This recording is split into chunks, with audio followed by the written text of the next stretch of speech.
The Killer Who Advertised a Murder, a Miss Marple Mystery. Hi there, welcome back to Haunting Vales.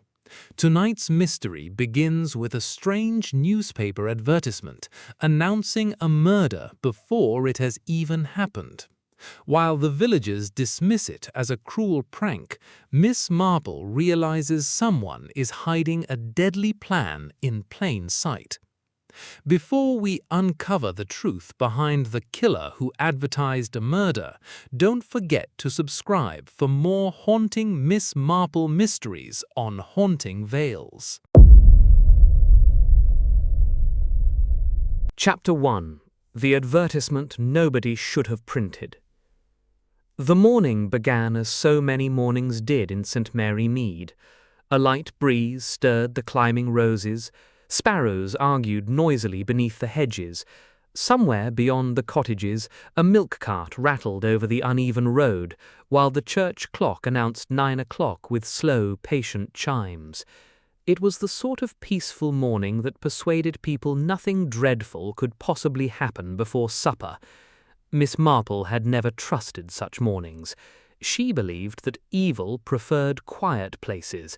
It settled where people stopped paying attention. With her knitting resting comfortably upon her lap, she unfolded the village newspaper and expected little more than reports of garden competitions, parish meetings, and somebody complaining about wandering sheep. Instead, halfway down a page of advertisements, her eyes came to a sudden stop. The notice was surprisingly small. It asked for very little space. Yet there was something about its calm certainty that made every other word on the page disappear. A murder will take place at Blackwood House, Saturday evening, 8 o'clock precisely. All are welcome. Miss Marple read it again without changing her expression. Then she lowered the paper slightly and stared through the sitting-room window towards the lane outside, where Mrs. Ellis was walking her little terrier exactly as she did every Tuesday morning. Nothing looked unusual. Nothing sounded unusual. Even so, the advertisement remained fixed in Miss Marple's thoughts. Most practical jokes tried far too hard to be amusing. This one did not. It contained no humor, no clever remark, no explanation, just certainty. That, she felt, was what made it dangerous.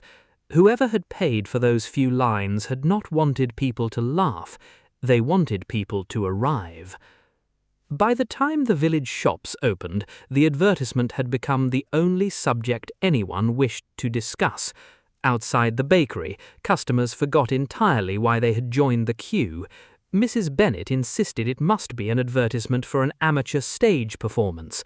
Mr. Collins, who had spent 40 years repairing watches and considered himself an authority on nearly everything, dismissed it as the work of schoolboys with too much spare time.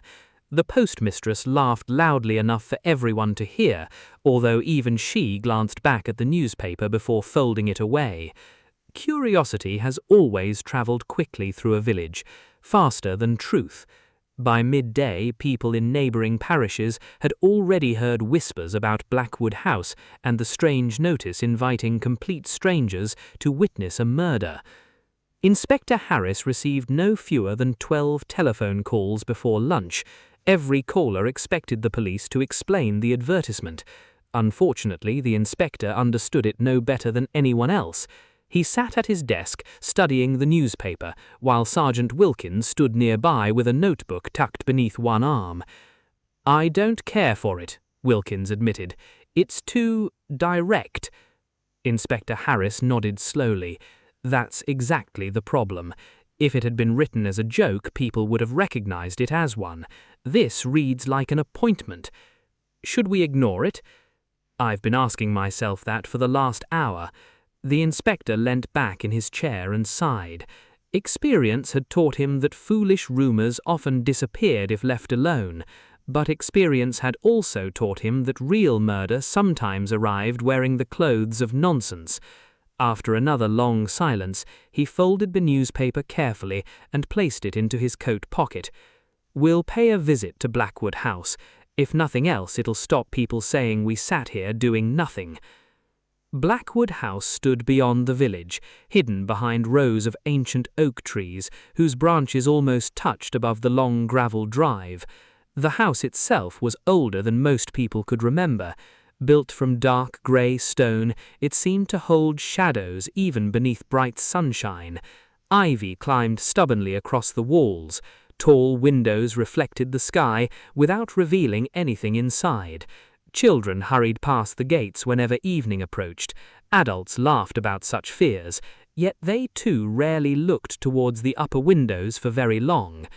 The owner, Mr. Edmund Ashcroft, answered the front door himself. He was a tall gentleman in his late 60s, with silver hair, neatly brushed, and spectacles that forever seemed to slide towards the end of his nose. His face carried the tired look of a man who preferred books to company. He welcomed the inspector politely enough, though surprise quickly replaced his smile when the folded newspaper was placed into his hands.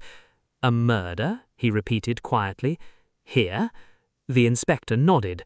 "Apparently so." Mr. Ashcroft adjusted his spectacles and read the advertisement twice before looking up again. "I've never seen this before. I certainly didn't place it. You've arranged no gathering for Saturday evening? None at all. No party, no family visit, no charity event. Nothing." The inspector watched him closely. There were signs of confusion, mild annoyance perhaps, but no trace of deception. Mr. Ashcroft seemed honestly bewildered by the whole affair. "I've lived here for nearly 20 years, he continued. "I've never advertised anything in my life except the sale of an old tractor." The inspector almost smiled. "Well, someone appears determined to make your house famous. I'd rather they didn't."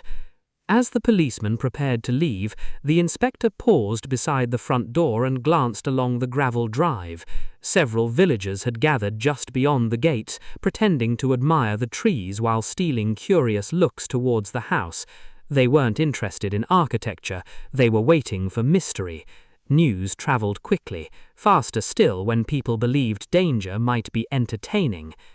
Miss Marple arrived shortly after tea, carrying a basket of knitting and a small sponge cake wrapped neatly in cloth. Mr. Ashcroft welcomed her with visible relief. Familiar faces always seemed comforting after unexpected trouble. They settled in the drawing room, where sunlight filtered gently through lace curtains and a modest fire burned despite the mild afternoon. The room reflected its owner perfectly. Shelves of old books filled one wall, family portraits occupied another. Everything was orderly, nothing appeared neglected. Yet Miss Marple had often found that respectable drawing rooms hid remarkable secrets. "I expect you've come about the advertisement," he said with a weary smile. "I have," replied Miss Marple. "One hears very little else this morning." "I do." She quietly studied the room while he poured tea into delicate chalicate cups. A polished writing desk stood beneath the window. Several framed photographs rested upon the mantelpiece. There were pictures of parents long gone, distant cousins, and one faded photograph of a young woman smiling beside a rose garden. Her frame had been placed slightly apart from the others. "Your wife?" Miss Marple asked gently. Mr. Ashcroft nodded. "She passed away 12 years ago." "I'm sorry." "So am I." There was no need for further words. Grief never entirely left a house, it merely learned where to sit. Miss Marple accepted her tea and glanced once more towards the writing desk. "May I ask you something rather ordinary?" "Of course. Do you often send notices to newspapers?" He looked surprised. "No, hardly ever." "You've never advertised village events, property sales, public meetings?" "I've had no reason." "Then whoever placed this advertisement wanted people to connect Blackwood House with murder. That seems a very deliberate choice." Mr. Ashcroft frowned. "But why my house?" "That," Miss Marple replied softly, "is the correct question." Silence settled between them for several moments. Outside, a rook called from one of the oak trees. Somewhere upstairs an old floorboard creaked, although nobody else appeared to be in the house. Mr. Ashcroft noticed Miss Marple glance towards the ceiling. "It's only the wood," he said. "Old houses are always making noises." "So they are." Her voice remained pleasant, yet she continued listening. Before leaving, Miss Marple wandered slowly through the entrance hall. Nothing escaped her attention. A coat stand held only one walking stick, although there were faint marks in the polished wood suggesting another had recently rested beside it. Fresh mud lay on the edge of the back doorstep, despite the weather having remained dry for several days. Most curious of all was the brass letterbox. Tiny scratches surrounded it. New scratches. Someone had pushed something through it more than once. She said nothing. The inspector, she suspected, would dismiss such details as meaningless. He usually did. It was one of his more dependable habits. That evening the village grew steadily busier. Motor cars arrived from nearby towns. Cyclists rode slowly towards Blackwood House simply to catch a glimpse of the famous gates. The public house echoed with endless theories. Some believed a mystery club had arranged an elaborate game. Others insisted an escaped criminal had chosen the house for revenge. Every fresh guess sounded less convincing than the last. Still, the crowd kept growing, exactly as the anonymous advertisement intended. Long after darkness settled over St. Mary Mead, when most cottages had extinguished their lamps and only the wind moved through the oak trees, a solitary figure approached the entrance of Blackwood House. The person wore a dark coat, gloves concealed both hands, a hat hid the face completely. Without make Chapter 2. The Gathering at Blackwood House. Saturday arrived beneath a sky the colour of worn slate. Low clouds drifted across the countryside without releasing a single drop of rain, yet the air felt unusually heavy. It was the sort of weather that made people glance over their shoulders for no clear reason. By late afternoon, Blackwood House no longer stood in peaceful isolation. Motor cars lined both sides of the lane, bicycles rested against hedges.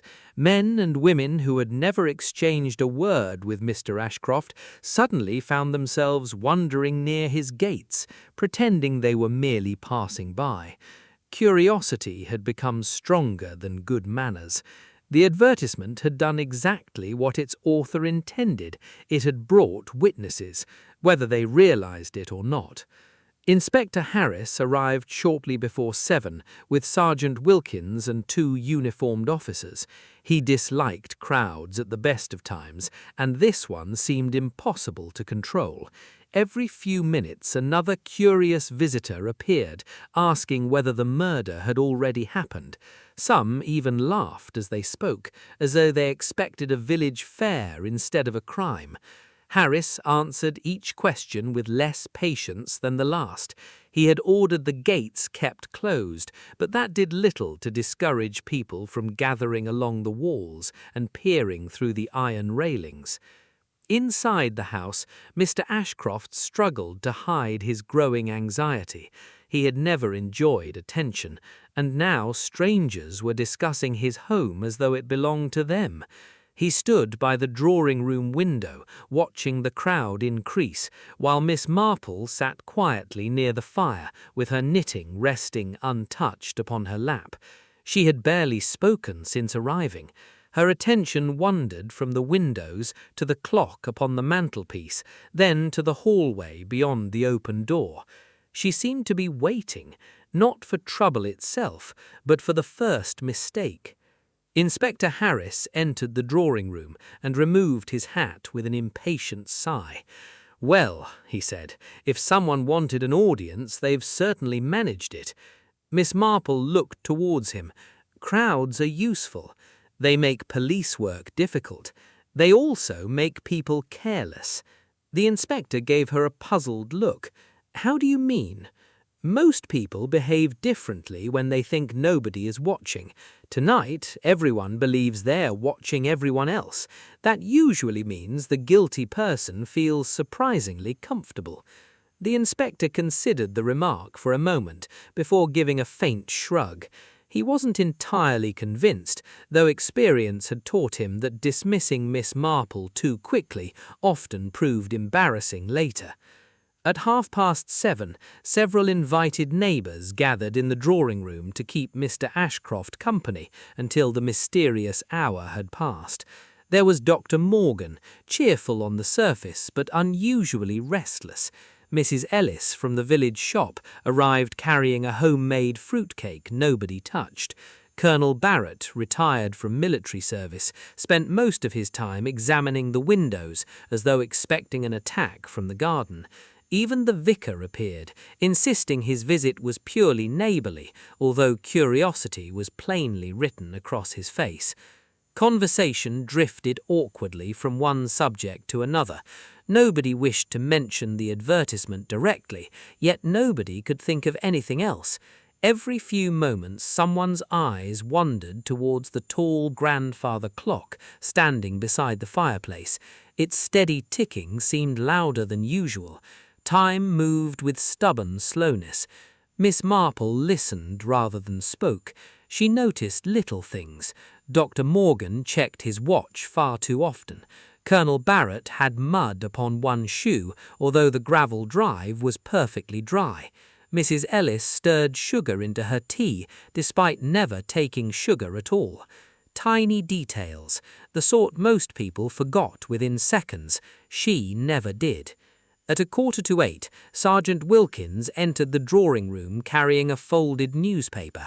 "Sir," he said quietly to the inspector, "one of the officers found this tucked beneath the windscreen of your car." Inspector Harris unfolded the paper. There was no message, only another copy of the advertisement, the same one. This time someone had drawn a thick black line beneath the words 8 o'clock precisely. The room became noticeably quieter. Even Colonel Barrett stopped talking. Inspector Harris slipped the paper into his pocket. "A childish trick," he declared, though his voice lacked conviction. Miss Marple looked towards the clock. Perhaps. Outside, the gathered crowd had fallen strangely silent. The excitement of the afternoon had disappeared, replaced by uneasy expectation. Faces pressed against the gates. Children stood on tiptoe, trying to glimpse the house beyond the trees. No one seemed willing to leave now. They had waited too long. The grandfather clock began striking the hour. 1, then 2. The heavy sound echoed through the drawing room. 3, 4. Nobody moved. 5. Mr. Ashcroft tightened his grip upon the arm of his chair. 6. The fire crackled softly. 7. Inspector Harris looked slowly around the room. 8. Silence. Nothing happened. Several guests released nervous laughter. Colonel Barrett smiled with obvious relief. Mrs. Ellis let out a long breath and reached for her untouched teacup. Even Inspector Harris allowed himself the beginning of a satisfied smile. "I believe," he said, "our mysterious advertisement has made fools of all of us." Before anyone answered, a loud crash echoed through the house. Glass shattered somewhere upstairs. Every head turned. The inspector rushed into the hallway with Sergeant Wilkins close behind. The others followed more cautiously. Miss Marple was the last to leave the drawing room. She paused only long enough to glance once at the grandfather clock. Its pendulum had stopped completely. She looked at the hands. 8 o'clock, exactly. Without a word, she climbed the staircase. The broken window was found at the end of the upper corridor. Cold evening air drifted through jagged pieces of glass, still clinging to the frame. A heavy stone lay on the carpet. It had been wrapped inside another folded newspaper. Inspector Harris picked it up carefully. This time there was a message. Only 6 neatly printed words. "The murder has already happened downstairs." For a brief moment, nobody spoke. Then, from somewhere below, a woman screamed. Chapter 3. Miss Marple reads the advertisement. The scream brought everyone racing back down the staircase. Inspector Harris reached the drawing room first. Sergeant Wilkins followed close behind. The guests crowded nervously in the doorway, each trying to see without stepping inside. The room looked almost exactly as they had left it. The fire still burned quietly. Teacups remained upon the table. Chairs had not been moved. Yet one thing had changed. Mr. Edmund Ashcroft was lying across the thick Persian rug beside the fireplace. His hand rested only inches from the poker, though it had never touched it. There was no blood, no sign of violence, only a face frozen in complete surprise. Dr. Morgan pushed through the crowd and dropped to one knee. "Stand back. Give me some room." The room obeyed. For nearly a minute, nobody dared breathe. At last, the doctor slowly removed his hand from Mr. Ashcroft's wrist and looked towards the inspector. "He's dead." The words landed like heavy stones. Inspector Harris frowned. "How? I was out of this room for less than 2 minutes. So was everyone else. Heart attack?" Dr. Morgan hesitated. "I can't say." Miss Marple quietly entered the room after everyone else. She did not rush towards the body. She looked instead at the chairs, the untouched tea, the newspaper still lying beside the fireplace. Then she looked at the faces gathered around the room. Some were frightened, some genuinely shocked. One face, however, seemed oddly calm, too calm, just for a second. The inspector was already giving orders. "Nobody leaves this house. Lock every entrance. Sergeant Wilkins, take everyone's names. I want a full statement from every person here." "Yes, sir." Harris turned towards Miss Marple. "You suspected this." "I suspected someone wanted us looking in the wrong direction." "The broken window?" She nodded gently. "It wasn't the crime. It was the distraction." Inspector Harris removed the folded newspaper from his pocket and stared at the advertisement again. He had read those words dozens of times. Suddenly, they felt different. "A murder will take place at Blackwood House." Miss Marple smiled sadly. "No." The inspector looked up. "It doesn't say inside Blackwood House. It doesn't even say at 8 o'clock. It simply says people should gather here near 8. Harris blinked. "We assumed the advertisement told us when the murder would happen. We assumed far too much." She picked up the second newspaper that had been thrown through the broken window. "The murder has already happened downstairs." She repeated the sentence slowly. "Already." The room fell silent. The killer wasn't announcing what was about to happen. He was announcing what had already happened before anyone noticed. The broken window was only meant to send every witness upstairs. During those few moments, nobody was watching this room. That's when the killer struck. Inspector Harris looked around at the frightened faces. "But the murderer was with us." "Exactly." Her eyes rested upon Dr. Morgan. "You declared the cause of death uncertain rather quickly." The doctor remained perfectly still. "I only spoke as any doctor would." "I'm not sure you did." Miss Marple walked slowly towards the tea tray. There were 6 cups prepared, yet only 5 contained tea. Dr. Morgan said nothing. The 6th cup was replaced after we all rushed upstairs. Mr. Ashcroft wasn't poisoned tonight. The poison had already been waiting in the cup intended for him. The broken window simply created the perfect chance for someone to remove the evidence before we returned. Inspector Harris stared at the tray. 1 cup was dry, completely clean, as though it had never been used. Dr. Morgan gave a tired smile. "I wondered when you'd notice." The room froze. "I placed the advertisement myself," he said quietly. "People always believe what they read in a newspaper. They believed the murder would happen at 8. They never considered it had already begun." "Why?" asked Inspector Harris. The doctor's shoulders sagged. "Mr. Edmund discovered I'd been stealing money from the village medical charity for years. He intended to expose me on Monday morning. I couldn't allow that. You could have run. I've spent 20 years building respect. I wasn't prepared to lose it." Miss Marple looked at him with quiet sadness. "And now you've lost far more." For several moments, nobody moved. Then Inspector Harris stepped forward and placed a firm hand upon the doctor's shoulder. "Dr. Morgan, I am arresting you for the murder of Mr. Edmund Ashcroft." The doctor offered no resistance. As he was escorted towards the waiting police car outside, the curious crowd parted in complete silence.